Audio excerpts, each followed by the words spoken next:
বাংলাদেশ জামাত ইসলামী আপ্রাণ চেষ্টা করছে বিভিন্ন আলোচনার মাধ্যমে আশুরার তাৎপর্য মানুষের সামনে তুলে ধরার জন্য।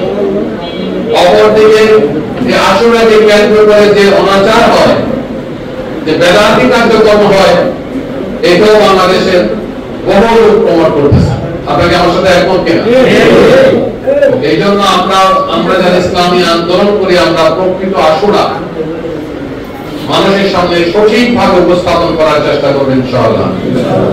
আশুরার যে কয়টা তাৎপর্য আমি সংক্ষেপে বলছি, এর মধ্যে এক নম্বর তাৎপর্য হলো হযরত আদম আলাইহিস সালামকে আল্লাহর কাছে দোয়া করেছিলেন, রাব্বানা যালামনা আনফুসানা ওয়া ইন লাম তাগফির লানা ওয়া তারহামনা লানাকুনান্না মিনাল খাসিরিন।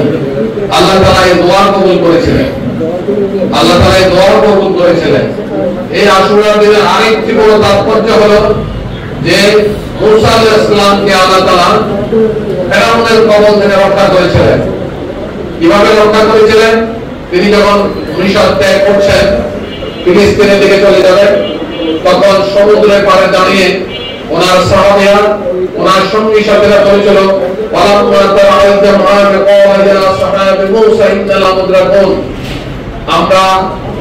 পড়ে গেছি, আমরা ধরা পড়ে গেছি। পিছনে ফেরাউনের বাহিনী, সামনে সমুদ্র।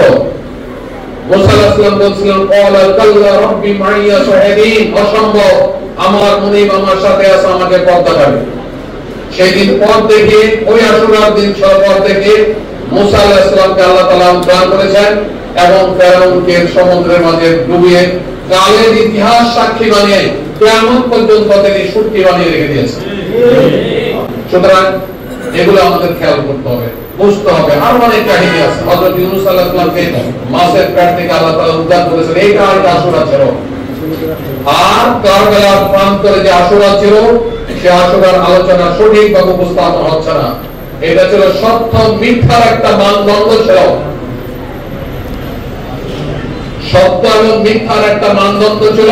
এটা ব্যাপক একটি আলোচনা। শুধু আমরাই বলবো সত্য সমাগত, মিথ্যা বিতাড়িত। সুতরাং আমরা আশুরাকে ওইভাবে আমরা ধারণ করবো।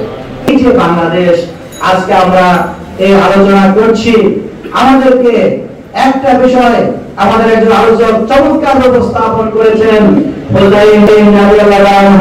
যে যুদ্ধে লিপ্ত হয়েছিলেন, এই যুদ্ধ কি ছিল তাদের ক্ষমতার আরাম করানোর জন্য না, তাদের জীবন এরকম একজন বিনয়ী ভদ্রলোক তিনি কেন এই কঠিন সিদ্ধান্ত গ্রহণ করলেন যে তার পরিবারের শিশু সন্তান সহ ৭২ জন লোককে তিনি মৃত্যুর মুখে ফেলে দিলেন? কারণটা কি? এর কারণ হচ্ছে মুসলিম উম্মাহর যে বিপদ সংঘটন যাচ্ছিল, সেখান থেকে মুসলিম উম্মাহকে উদ্ধার করার সিদ্ধান্ত তিনি গ্রহণ করেছিলেন। তিনি জানতেন এই স্বল্প সংখ্যক লোক নিয়ে হয়তো আমি এই যুদ্ধে চূড়ান্ত বিজয় হাসিল করতে পারবো না, কিন্তু নৈতিক বিজয়ের সূচনা তিনি করে গিয়েছিলেন। যে যুবরাজ খেলাফতের দায়িত্বে আসীন হয়ে তিনি ইসলামী শাসন ব্যবস্থাকে ধ্বংস করে দেওয়ার কার্যক্রমে লিপ্ত হচ্ছেন, সেখানে ইসলামী শাসনের ৩টা মৌলিক পরিবর্তন তিনি লক্ষ্য করেছিলেন।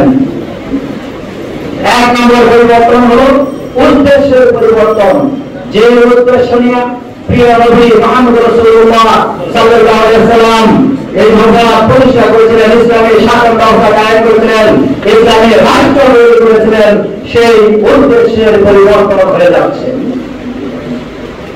২ নম্বর তিনি দেখলেন ইসলামী রাষ্ট্রের লক্ষ্যের পরিবর্তন হয়ে গেছে।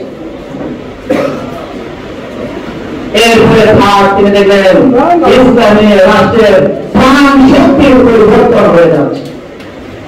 এই বিষয়গুলো রাতারাতি পরিবর্তন জনগণ বুঝতে পারে নাই, বা রাতারাতি পরিবর্তন শুরু হয় নাই, কিন্তু হুসাইন রাদিয়াল্লাহু তাআলার বিচক্ষণতা দিয়ে তিনি বুঝতে পারলেন যে ইসলামের শাসন ব্যবস্থার কবর রচনা হয়ে গিয়েছে এবং এভাবে ইসলামের শাসন ব্যবস্থাকে চলতে দিয়ে মুসলিম উম্মাহ তার মূল লক্ষ্য থেকে পথভ্রষ্ট হয়ে শিরকের হয়ে যাবে, আল্লাহর সার্বভৌমত্ব দুনিয়া থেকে উঠে যাবে এবং মানুষের কর্তৃত্ববাদী শাসন ব্যবস্থা প্রতিষ্ঠানের হুমকিয়াতের দিকে অগ্রসর হবে, এটা তিনি ভালোভাবে বুঝতে পেরেছিলেন।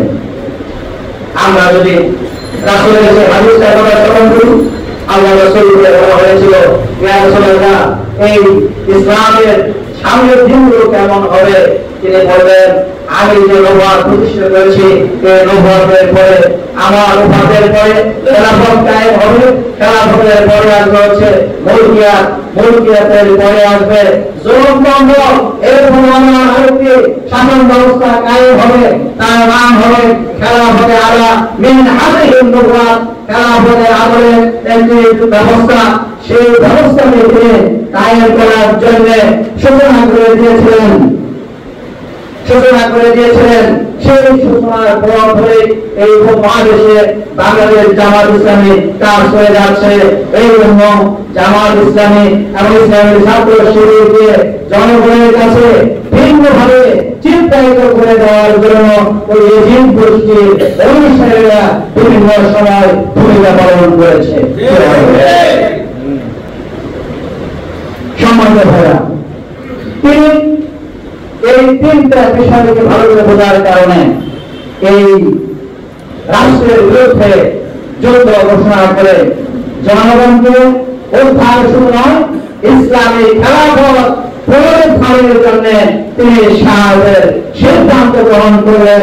শুধু যুদ্ধ করে নয়, যুদ্ধ ফরজ করে তিনি যুদ্ধের ময়দানে ঝাঁপিয়ে পড়লেন। প্রিয় ভাই আমার, আজকে এই আলোচনা কি সমাজে হয়? ইমাম হাসান, ইমাম হুসেন করতে গেলে আমাদের সময় পার হয়ে যায়, আর গরম গরম জিরা হয়ে গেলে আপনার কথাই নাই।